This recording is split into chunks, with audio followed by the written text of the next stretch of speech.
चड्ढा, कौन सा चड्ढा पिक्चर यार, चड्ढा लड्ढा कोई तो पिक्चर है आमिर खान का।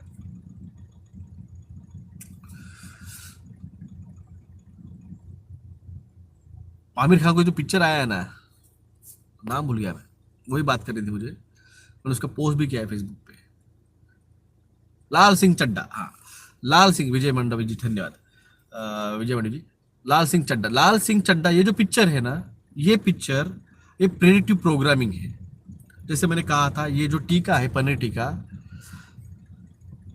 वो आपकी लिम्बिक सिस्टम को डैमेज करेगा। लिम्बिक सिस्टम जब डैमेज हो जाएगी तो आपकी अंडरस्टैंडिंग एनालिसिस बच्चों की डिस्टर्ब हो जाएगी, खराब हो जाएगी। कौन सी? खास करके जो 17-18 साल के हैं। अब इनको अग्निवीर कौन चाहिए? इनको चाहिए 18 साल के आगे के, 18, 19, 20, 21, इन 4 साल को इनको अग्निवीर चाहिए। अब इन बच्चों की लिम्बिक सिस्टम डैमेज होगी। ये बच्चे या जैसे वो दिखाया लाल सिंह चड्ढा को, वैसे बिहेव करेंगे, ऑटिस्टिक बिहेव करेंगे। तो इनको नॉर्मलाइज लोगों के साथ कंसिडर करने के लिए प्रेडिक्टिव प्रोग्रामिंग चल रही है। हाँ, ये फॉरेस्ट गम की कॉपी है। फॉरेस्ट गम मैंने 10-12 साल पहले देखी थी पिक्चर, बहुत बढ़िया पिक्चर है। उसके साथ कंपेयर हो ही नहीं सकता है मेरे ख्याल, कितना भी परफेक्ट सुन दो उसके लिटिल भी, वो छोड़ दो आप। हाँ, मंगेश पवार, आपको मजा आता है क्या यार? भाई क्या बात कर रहा हो और आप क्या बात कर रहे हो? आपको डिस्ट्रैक्ट करने में मजा आता है क्या? मेरा फ्लो टूट जाता है। चलो कमेंट सेक्शन बंद कर रहा हूँ मैं, कोई कमेंट नहीं है, भाड़ में जाओ। तो आ, ये प्रेडिक्टिव प्रोग्रामिंग है। अब जो बच्चे आने वाले हैं, ये बच्चों को, उनका दिमाग नॉर्मल बच्चों के जैसे एक्टिव नहीं रहेगा। और इन बच्चों को ये नहीं लगना चाहिए कि हम में कुछ तो भी डिफरेंट है इन बच्चों से, नॉर्मल लोगों से। क्योंकि जिन बच्चों में ज़्यादा से ज़्यादा पुराने टीके लगे होंगे, polio, DTP, MR, hepatitis, meningitis, ये सारे टीके लगे होंगे, उनमें पहले से मर्क्यूरी गया हुआ है, उनकी पहले से नर्वस सिस्टम डैमेज हुई है। ऊपर से ये एमआरएनए टीका उनकी लिम्बिक सिस्टम डैमेज करेगी, जो बहुत स्पीडली करेगी। तो इन बच्चों में वो चीज़ें देखो, 2001 में भारत में 286 बच्चों के पीछे एक बच्चा ऑटिस्टिक था। यही जब टीकाकरण बढ़ते गया तो 2018 में 80 बच्चों के पीछे एक बच्चा ऑटिस्टिक है। यही रेशो अगर इसी तरह से जो टीके लिए हैं इन बच्चों ने, और इन्होंने अब एमआरएनए पहले भी टीके लिए और एमआरएनए भी टीके लिया है, तो मेरे हिसाब से 10 में से एक बच्चा ऑटिस्टिक होने वाला है।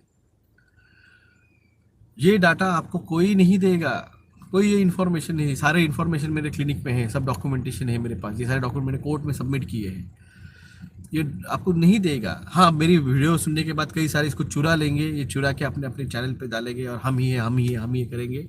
करने दो, आईने में सब कुछ दिखता है, हमा में सब नंगे हैं, अपने कितने हैं तुम्हारा तुमको दिख जाएगा।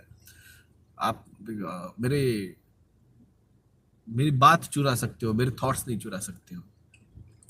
बहुत बहुत मेरे थॉट्स चुरा के बहुत बड़े बन गए हैं, बहुत सारे एजेंडे चलाए हैं, कुछ नहीं है, आखिर में हिसाब हम ही करने वाले हैं। तो ये प्रेडिक्टिव प्रोग्रामिंग है। इसी तरह से प्रेडिक्टिव प्रोग्रामिंग जो है, ये 2018 के पहले आमिर खान ने पहले भी की थी। कब की थी? किस में की थी? तारे ज़मीन पे, बच्चों के लिए की थी। अब ये है अडल्ट के लिए। देखो, ऑटिज्म केसेस जो है वो तो बढ़ ही रहे। What is autism? तो loss of memory, loss of creation, loss of thinking, loss critical thinking, ये जो है ना, ये वो बच्चों की डैमेज हो रही है, ये वो बच्चों की डैमेज हो रही है। यही कंडीशन अब अडल्ट में जाते हो तो इससे आप मेमोरी लॉस जो कंडीशन आती है, पार्किंसन डिसीज। क्यों? क्यों? आज पहली बार इस बारे में बात करूंगा मैं। इसके बारे में इसके पहले साइंटिफिकली इसके बारे में मैंने बात नहीं की थी, मैंने इसको सिर्फ धर्म के साथ जोड़ा था, गॉड के साथ जोड़ा था। अब मैं इसको आपको साइंटिफिकली एक्सप्लेन किया मैंने कि ये न्यूरोलॉजिकली आपके न्यूरोपैथ जो है, जो आपके साइनेप्स आता है जहाँ पे आपका मेमोरी एक्सचेंज होता है, उस साइनेप्टिक लेवल पे ये डैमेज करता है, ये रिसेप्टार्स को डैमेज करता है, ये आपके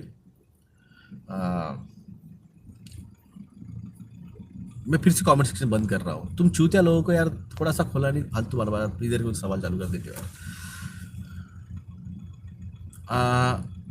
ये जो है, ये आपकी लिम्बिक सिस्टम डैमेज करता है, ये आपकी टच, पेन,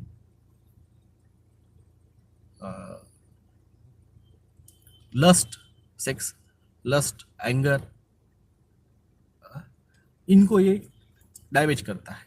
आपकी प्रेजेंस ऑफ माइंड, मैंने आपको कहा है, ब्रेक नहीं दब रहे, एक्सीडेंट्स हो रहे। कल ही मुंबई में एक बेस्ट बस वाले ने एक ऑटो रिक्शा वाले पे चढ़ा दिया, 4 मर गए। तो यही होने वाले हैं, कई सारे एक्सीडेंट होंगे। जो आपको बोला था मैं कि अभी मुंबई में, नासिक में, पुणे में दोनों लोगों का हेलमेट कंपलसरी, क्योंकि सामने वाला ठोकेगा तो पीछे वाला हेड इंजरी हो जाएगी। बच्चों को भी हेलमेट कंपलसरी किया है। सब कुछ होगा जो आपको याद नहीं होगा। आपकी लोग बहुत बहुत शॉर्ट टर्म मेमोरी तुम लोगों की, मेरे को पता है, गजनी है सब, कोई सवाल नहीं है। तो मेमोरी लॉस हो जाती है आपको। मैंने जो बोला था, जब हो जाता है फिर कोई तुम्हें यूट्यूबर आता है, देखो वो देखो ये हो रहा है वो हो रहा है, फिर आप भूल जाते हैं डॉक्टर जगदीश के बारे में बताया था, फिर सारा क्रेडिट वो चूतिया लेके जाता है। जान दो। तो इसका धर्म के साथ क्या रिलेशन है, ये जो मेमोरी लॉस है इसका धर्म के साथ क्या रिलेशन है? आप जब मरते हो, जब आपकी डेथ होती है, तो आपकी उस टाइम पे, उस सिचुएशन पे जो आपके इमोशनल भाव रहते हैं, आप सेटिस्फाई हो, आप एंग्री हो, आप फ्रस्ट्रेटेड हो, आप डिसअपॉइंटेड हो, आपको एंथुजियास्टिक थे, तो उस इमोशन के ऊपर आपका नेक्स्ट बर्थ डिपेंड करता है। और उस इमोशन में आप क्या थॉट्स लाते हो, उसके ऊपर आपका रीबर्थ और कार्वेशन किस स्पीसीज में होगा वो डिपेंड करता है।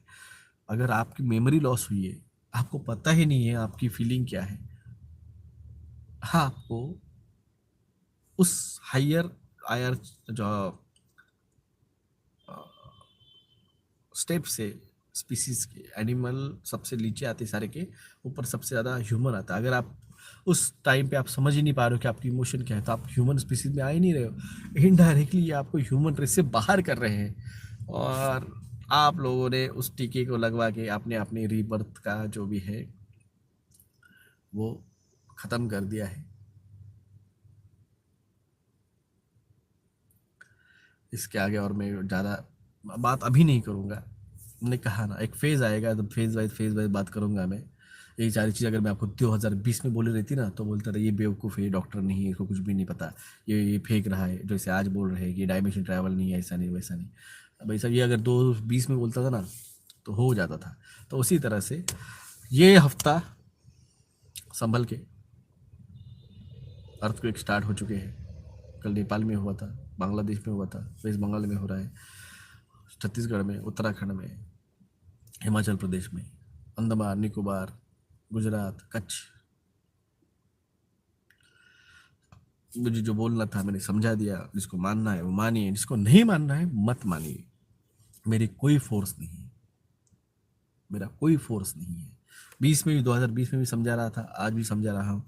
तब टीके के बारे में समझा था, आज इसके बारे में समझा रहा हूँ।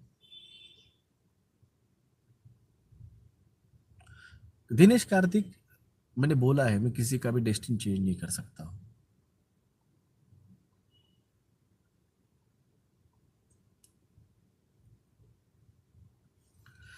तो ये आपकी डिसीजन रहेंगे कि आपको वो फेज में क्या डिसीजन लेंगे, क्या नहीं लेंगे। मैं उसमें इंटरफियर करने का मुझे अथॉरिटी नहीं है। मैं बोल सकता हूँ, मगर मैं किसी को एक को भी अगर सलाह देता हूँ और जाके उसने 10 जनों को भी वो सलाह दे दी, तो उन 10 लोगों की 10 फैमिलीज, यानी 4-4 के अगर 40-50 लोगों की डेस्टिनी अगर चेंज हो जाती है, तो इस बिग टाइमलाइन चेंज होना बहुत बड़ी चीज़ रहती है। मैंने फिर बहुत बड़ी टाइमलाइन चेंज कर दी भारत के लिए, क्योंकि दिया था डिवाइन ने वो काम, वो मैंने कर लिया उसको एक्सेप्ट करके।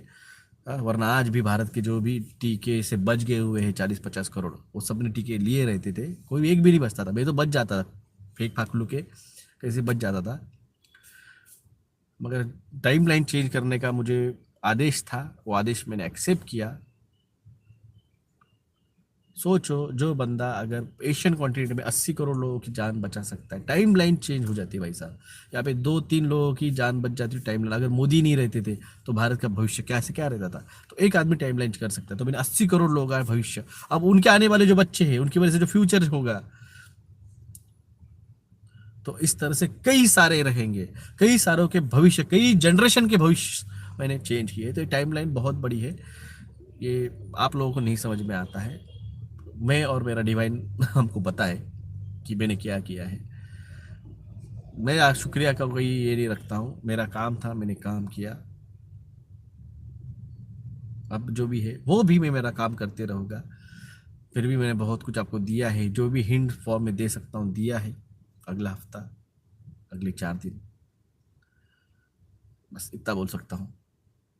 जो जागा था वही बचेगा। धन्यवाद, प्रणाम, नमस्कार, जय हिंद, जय महाराष्ट्र।